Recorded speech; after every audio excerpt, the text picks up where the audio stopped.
지난번 오후 예배 시간을 통하여서 우리는 오후 제사 중의 하나인 속죄제에 대해서 살펴보았었습니다.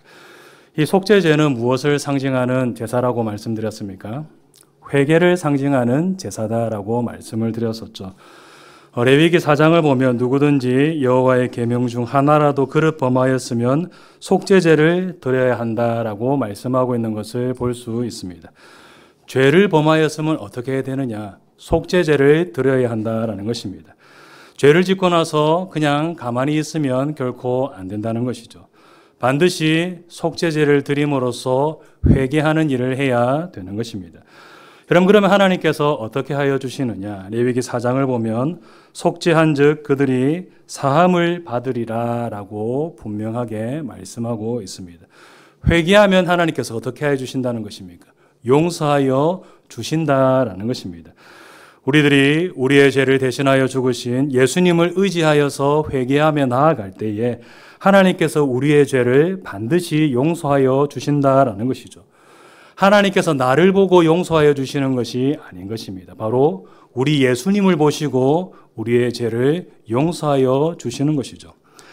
여러분, 그러므로 우리는 예수님을 의지하여 하나님께로 나아가서 엎드려 회개하는 일을 해야 되는 것입니다.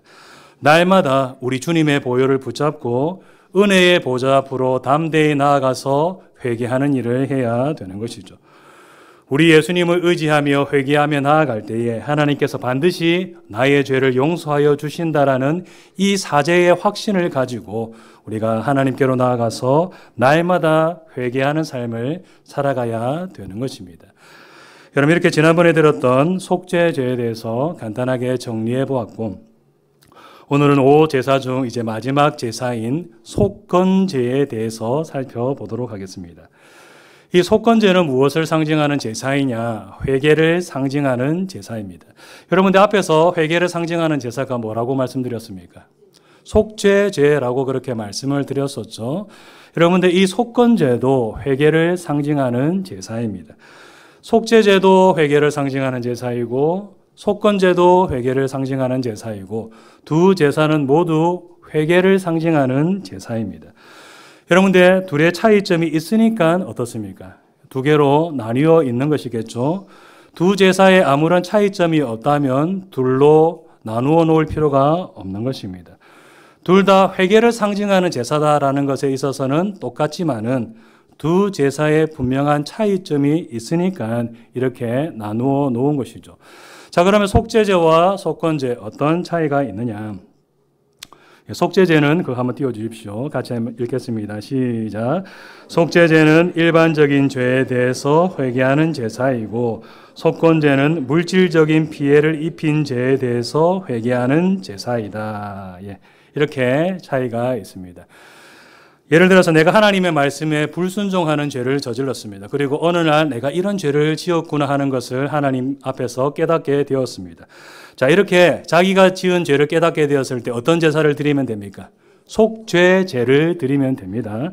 자, 그런데 내가 하나님께 헌금을 드리기로 작정하였습니다. 무엇을 드리기로 소원하고 서약을 하였는데 하나님께 드려야 되는데 이것을 제대로 드리지 않았다. 이런 경우에는 어떤 제사를 드려야 될까요? 이런 경우에는 속건제를 드려야 되는 것입니다. 하나님께 무언가를 드리기로 하였는데 드리지 않은 것은 뭐하고 똑같습니까? 하나님께 물질적으로 피해를 입힌 것과 마찬가지의 일이 되는 것이죠. 여러분, 그래서 이런 경우에는 속건제를 드려야 되는 것입니다.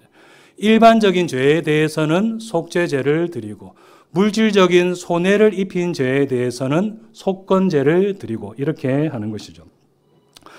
여러분, 그래서 오늘 보면 15절을 보면 앞에서 말씀드린 예가 나오는데 15절 전반부를 보면 이렇게 말씀하고 있습니다. 같이 한번 읽겠습니다. 시작. 누구든지 여호와의 성물에 대하여 부지 중에 범죄하였으면 여호와께 속건제를 드리되.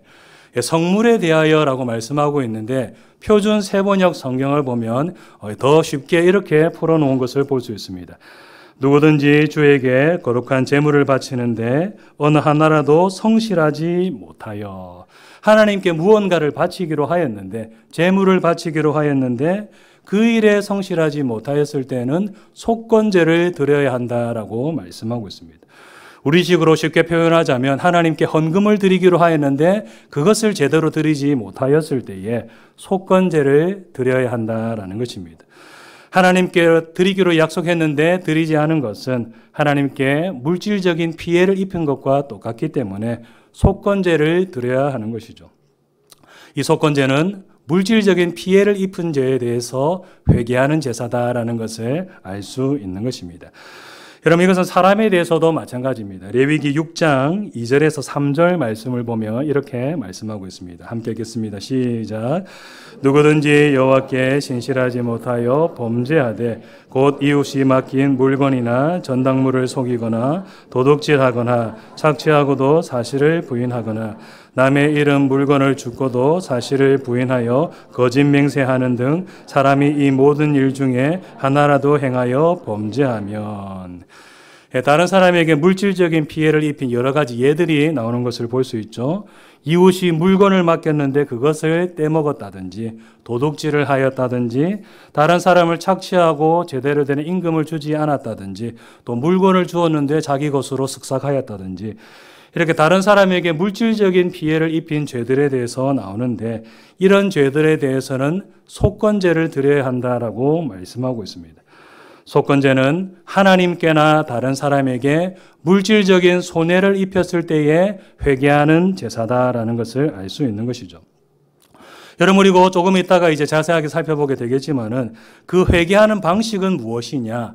배상을 통해서 회개하는 것을 볼 수 있습니다. 물질적인 피해를 입혔기 때문에 그것을 배상하는 방식으로 회개하고 있는 것을 볼 수 있는 것이죠.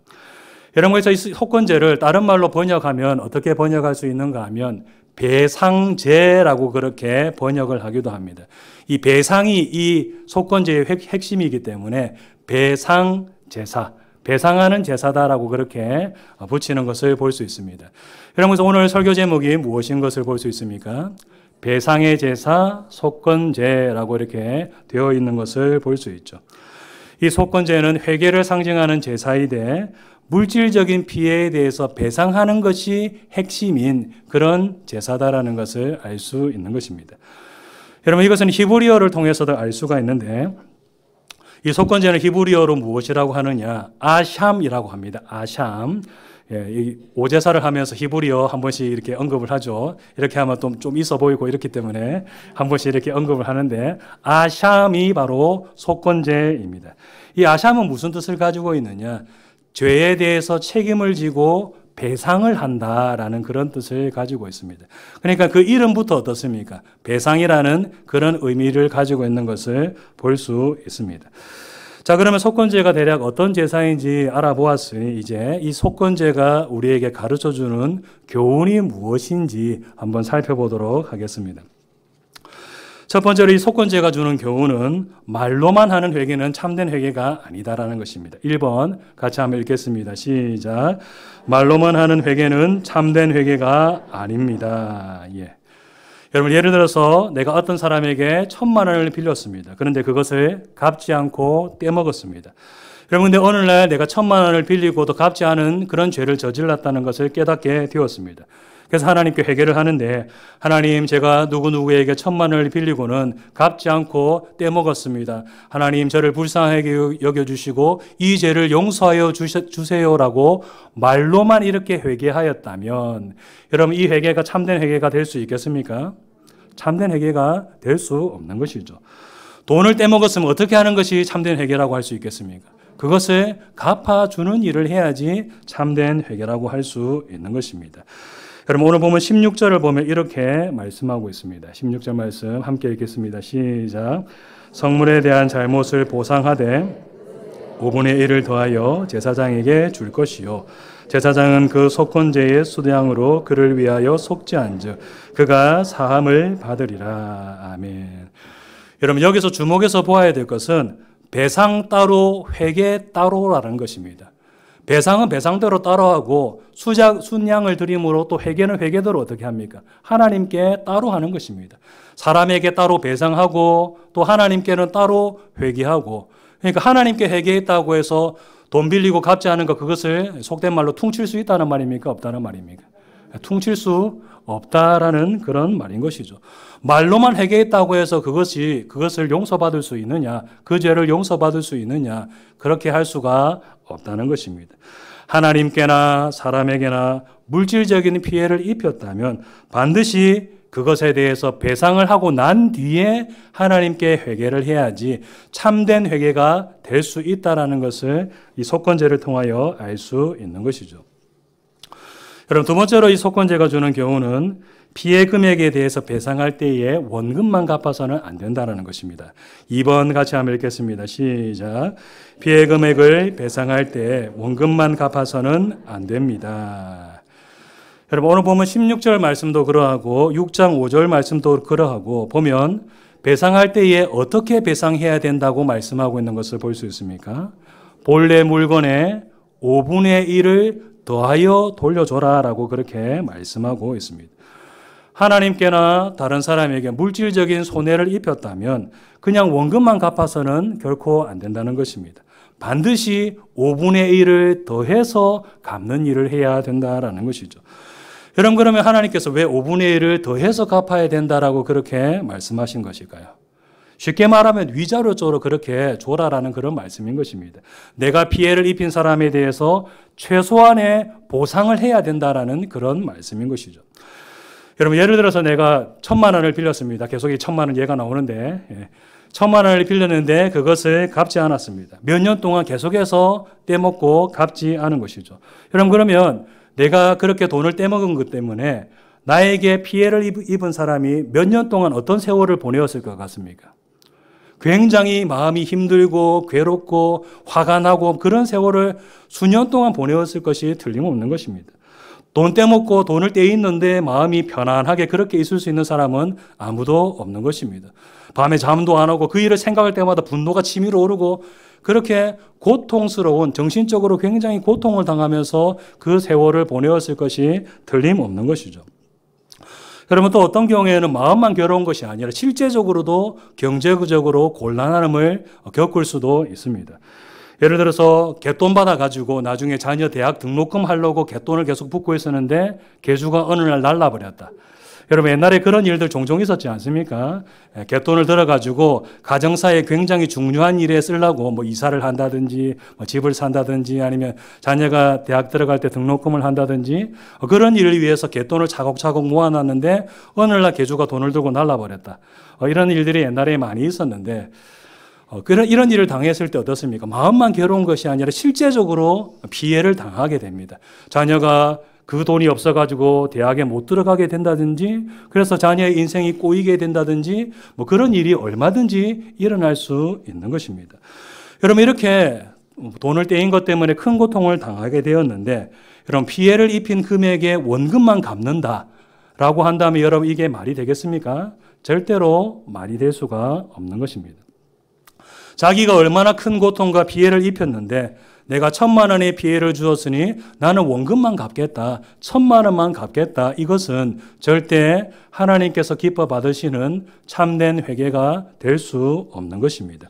여러분, 그래서 하나님은 원금의 5분의 1을 더해서 갚아야 된다라고 그렇게 명하신 것이죠. 피해를 입히고 고통을 준 것에 대해서 최소한의 보상으로 이 정도는 더해서 갚아야 되지 않겠느냐라고 그렇게 하나님께서 명령하신 것입니다. 여러분, 사실은 내가 피해를 입히고 고통을 준 것에 비해서 5분의 1을 더한다는 것은 많은 금액입니까? 적은 금액입니까? 피해의 경우에 따라서 다를 수 있겠지만 어떤 경우에는 정말 5분의 1은 적다고 볼 수가 있는 것이죠. 사실은 2배로 갚아도 부족한 경우도 분명 있는 것입니다. 정말로 자기가 지은 죄를 깨닫고 회개하고 뉘우친다면 2배도 좋고 3배도 좋고 4배도 좋고 그렇게 갚아야 되는 것이 마땅한 것입니다. 여러분, 그래서 삭개오가 예수님을 만나고 나서 은혜 받았을 때에 뭐라고 고백하고 있는 것을 볼 수 있습니까? 누가복음 19장 8절 말씀 함께 읽도록 하겠습니다. 시작. 삭개오가 서서 주께 여짜오되 주여 보시옵소서 내 소유의 절반을 가난한 자들에게 주겠사오며 만일 누구의 것을 속여 빼앗은 일이 있으면 네 갑절이나 갚겠나이다. 아멘. 여러분, 삭개오는 예수님을 제대로 만났습니다. 제대로 은혜 받았습니다. 여러분, 그래서 자기의 죄를 깊이 깨닫게 되었고 세리로서 착복한 것이 있다면 거기에 대해서 내가 4배로 갚겠다. 4배 정도는 갚아야지 내가 진정으로 회개한 것이 되겠다라고 그렇게 고백하고 있는 것을 볼 수 있습니다. 진정으로 자기의 죄를 뉘우치고 갚으려고 하고 있는 그 삭개오의 모습을 볼 수 있는 것이죠. 여러분, 그리고 이런 삭개오의 고백을 받으시고 예수님께서는 그에게 뭐라고 말씀하셨느냐? 19장 9절 말씀 함께 읽겠습니다. 시작. 예수께서 이르시되 오늘 구원이 이 집에 이르렀으니 이 사람도 아브라함의 자손이미로다. 아멘. 이런 이 말을 회개와 관련해서 바꾸어 본다면 이렇게 바꿀 수가 있습니다. 야, 너 정말로 제대로 회개하고 있구나. 너 정말로 너의 죄를 진정으로 깨닫고 제대로 회개하고 있구나. 너 오늘 구원받았다. 여러분, 이렇게 다른 말로 바꾸어 볼 수가 있는 것입니다. 삭개오의 회개를 우리 주님께서 기쁘게 받아주셨다라는 것을 볼 수 있는 것이죠. 여러분, 이처럼 내가 다른 사람에게 물질적인 피해를 입혔다면 그 피해 금액의 원금만 갚아서는 참된 회개라고 부를 수가 없는 것입니다. 내가 그 사람에게 입힌 물질적인 피해, 정신적 고통, 그런 것에 대한 보상금과 위자료로 최소한 5분의 1, 이 최소 금액입니다. 마음이 이제 원한다면 더 이렇게 회개하고자 한다면 더 해도 되는 것입니다. 그래도 최소한 5분의 1은 더해서 갚는 것이 참된 회개다라는 것을 이 속건제를 통하여서 우리는 깨닫게 되는 것입니다. 마지막 세 번째로 이 속건제가 주는 교훈은 하나님께 용서받기 전에 먼저 사람에게 용서받아야 한다라는 것입니다. 3번 같이 한번 읽겠습니다. 시작. 하나님께 용서받기 전에 먼저 사람에게 용서받아야 합니다. 오늘 본문 6장 5절에서 6절 말씀 함께 읽도록 하겠습니다. 그 거짓 맹세한 모든 물건을 돌려보내되 곧 그 본래 물건의 5분의 1을 더하여 돌려보낼 것이니 그 죄가 드러나는 날에 그 임자에게 줄 것이요 그는 또 그 속건 제물을 여호와께 가져갈지니 곧 내가 지정한 가치대로 양떼 중 흠없는 순양을 속건 제물로 위하여 제사장에게로 끌고 갈 것이요. 아멘. 여러분, 회개의 순서가 어떻게 되어 있는 것을 볼 수 있습니까? 사람이 먼저입니까? 하나님께가 먼저입니까? 사람에게 먼저 배상을 해야 된다. 사람에게 먼저 용서받고 난 뒤에 그 뒤에 하나님께 나와서 회개하고 하나님께 용서받아야 된다라고 말씀하고 있는 것을 볼 수 있습니다. 하나님께 용서를 구하기 전에 누구에게 먼저 용서받고 와야 된다는 것입니까? 사람에게 먼저 용서받고 와야 된다는 것이죠. 내가 피해를 입힌 사람에게 먼저 찾아가서 사죄를 하고 진심 어린 사죄를 하고 그 사람에게 용서를 받고 난 뒤에 하나님 저의 죄를 용서하여 주세요. 다른 사람에게 피해를 입혔을 경우에는 바로 사람에게 먼저 회개하고 그 다음에 하나님께로 나아가야 된다는 것을 우리가 알 수 있는 것입니다. 여러분, 최근에 학교 폭력과 관련돼서 히트를 쳤던 그런 드라마가 있습니다. 우리 성도님들이 많이 보셨을 수 있을 것인데, 거기에 보면 가해자가 피해자에게 어떤 말을 하고 있는 것을 볼 수 있는가 하면, 난 너한테 한 짓 다 회개하고 구원받았어라고 그렇게 이야기하는 것을 볼 수 있습니다. 피해자에게 자기가 잘못했다고 그렇게 용서를 구하지도 않고 용서를 받지도 않았습니다. 그런데 자기는 하나님께 이미 다 회개하고 용서받았으니까 나는 천국 갈 수 있어. 나는 구원받았어. 이렇게 말하고 있는 장면을 볼 수가 있습니다. 참 뻔뻔스러운 가해자의 모습을 볼 수 있는 것이죠. 여러분, 또 우리가 옛날에 보신 적이 있을지 모르겠지만 밀양이라는 영화도 있지 않았습니까? 거기에 보면 이 자녀를 유괴 납치로 인해서 잃어버린 그런 여자가 나오는데 교도소에 그 사람을 용서하기 위해서 찾아가는 장면이 나옵니다. 그 사람이 자기에게 사죄를 하면 기꺼이 용서해 주려고, 신앙으로 용서해 주려고 그 사람을 찾아갔는데 그 사람이 어떻게 말하는 것을 볼 수 있습니까? 자기는 이미 하나님께 다 용서받았다. 그래서 구원받았기 때문에 너무도 마음이 평안하다라고 그렇게 말하는 것을 볼 수 있습니다. 그래서 주인공이 굉장히 황당해하면서 왜 나한테 용서도 받지 않았는데 하나님이 용서해? 하나님이 왜? 자기가 피해를 입었는데 왜 하나님이 용서해? 라고 하면서 굉장히 당황해하는 그런 모습을 볼 수가 있습니다. 여러분, 이런 회개, 오늘 본문의 관점에서 볼 때에 하나님께서 받으시는 회개라고 할 수 있을까요? 사람에게 용서받지 않고 나는 하나님께 회개했으니 나는 용서받았어. 이런 회개 하나님께서 받으시겠습니까? 하나님께서 안 받아주신다라는 것입니다. 오늘 속건제는 그것을 말씀하고 있는 것이죠. 사람에게 먼저 용서받아야 하나님도 받아주신다. 이것을 말씀하고 있는 것입니다. 여러분, 이것은 마태복음 5장에서도 같은 원칙을 발견할 수 있는데, 마태복음 5장 23절에서 24절 말씀 함께 읽도록 하겠습니다. 시작. 그러므로 예물을 제단에 드리려다가 거기서 내 형제에게 원망 들을 만한 일이 있는 것이 생각나거든 예물을 제단 앞에 두고 먼저 가서 형제와 화목하고 그 후에 와서 예물을 드리라. 아멘. 다른 사람에게 원망 들을 만한 죄를 저질렀습니다. 다른 사람에게 피해를 끼쳤습니다. 여러분, 그럴 때에는 하나님께 예배를 드리다가도, 하나님께 예물을 드리다가도 어떻게 해야지 하나님께서 받아주신다는 것입니까?